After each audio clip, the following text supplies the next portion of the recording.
We're here with Lindsey Wilson men's soccer coach Ray Wells. Coach, we wrapped up the 2013 season last month.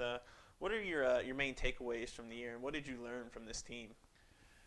Oh my goodness, that's a difficult question. There's a lot of positives and negatives with this group. I don't think this group paid attention as much as groups that we've had in the past. You know, we would go out and we'd say, look, a key factor for today is to let the game flow and not to foul because they're going to be sitting in and their tactics are this or that. And then we would go out and have 19 fouls in the game. So I feel like we've got to kind of shake this group up a little bit and say, look, there's a certain ideas that we go into the game with, and if we implement those, it's going to make a difference in the outcome of the game. And I think if we can get, and I think with the season ending the way that it did, with that loss, I think that probably will shake it up a little bit. So from the player side, I'm looking for them to just be a little more tactically aware and to take things and use their knowledge.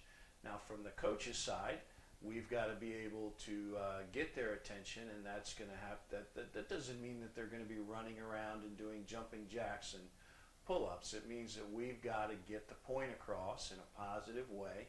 And if we can do that and then they listen, then I think tactically we're going to be a much better team next year.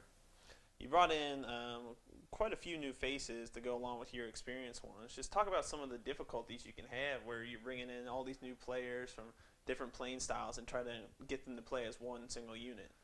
Well, football is an international game, and with media and TV and all of the things that we have today, African players see European teams play all the time. Europeans see South Americans and Africans and North Americans play. So everybody knows about the different styles of football now. I think the main challenge for us is to develop a Lindsey Wilson mentality, rather than a South African mentality trying to play with a French mentality, trying to play with an American. We've got to get our core values across more effectively, and we do a good job with that, and get the kids focused on what we're trying to do. Their footballing ability is there. Technique is technique. Tactics is tactics. It's just a little bit of a transition into what we're trying to do as an institution. How do you go about kind of filling the holes left by your graduating seniors like Musa and Ace and Albert, and kind of finding that senior leadership heading into next year? Well, you hopefully are cultivating your leadership by successes and failures by freshmen, sophomores, and juniors. So there's kids here that have won national championships, and there's kids here that were that close to getting to the final, and then we didn't make it. So I think that those lessons learned along the way will produce leadership for us. Now, then it's our job to go out and do extensive recruiting and find the positions that we need. And on top of that, even more important, as you were mentioning earlier, the mentality that we need. And that's why I'm leaving on February 10th for a 14-day recruiting trip. So we'll take care of bringing in the new guys, and I think the lessons learned by the returning guys will help us set the mentality for the team. Year in and year out, you're one of the top programs in the nation. How are you able to sustain that level of success? I mean, year after year. Well, we've been to the last 3 Final Fours. I think we're 9-5 in Final Fours, so that means we've been to 14 of them. We're 9-0 in the final, and I think that's a combination of a lot of things. One is the consistent support from the institution and from the administration. You know, when you're changing vice presidents and presidents every 2 or 3 years, they come in with different ideas and different focuses, and we don't have that here. We've got leadership that's been here for a long time. They've got the experience, they know what works, they know what doesn't work, and then on top of that, they're willing to innovate and take in new ideas, which we did just recently by adding new facilities, a wrestling team, a band, a nursing program. All of these things add to the institution.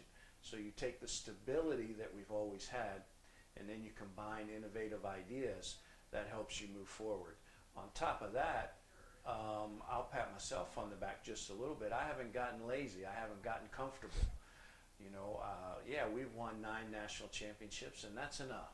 I can sit down and relax, but I work hard every day, and we've got 2 fantastic assistant coaches, Mitch and Lee, who are going to be great head coaches one day. But for right now, they're here with us, and they're working hard, and they're bringing their input in.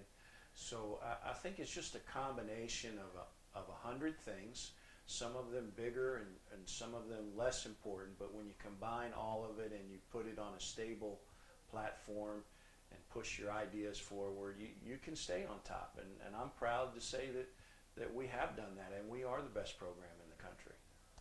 Looking ahead to the upcoming season, you return a lot of strong players with a lot of playing experience. What are your kind of immediate goals, or what do you want to accomplish? Well, immediate goals are 3 or 4 or 5 days down the road. We're bringing in 4 guys at Christmas, so that's going to take care of some of our needs, and then we'll see how those guys infiltrate into the team and how they accept what we're trying to do. And then on February 10th, I'll go hit the road and get my travel bag out and go from there. So, filling the needs of the team it's easy sometimes to sit there and say, oh, we went to the Final Four, we really don't need to do that much. But we don't ever go out and recruit a player that we don't think is going to challenge for a starting spot. So we've got a position number 8 or position 9, and we want to bring in a player to play in that role. My goal is to go find somebody that's going to put the returning guy on the bench. Okay, and I don't say that disrespectfully to anybody, but if you have a scholarship or a half scholarship, you go out and you get the best value you can, academically, athletically, and in terms of their social life and working and living on campus. So we'll go out there with the scholarship money that's available, and we'll bring in some kids with great potential. Well, Coach, we certainly appreciate the time. Thanks for talking to us today. Thank you, John.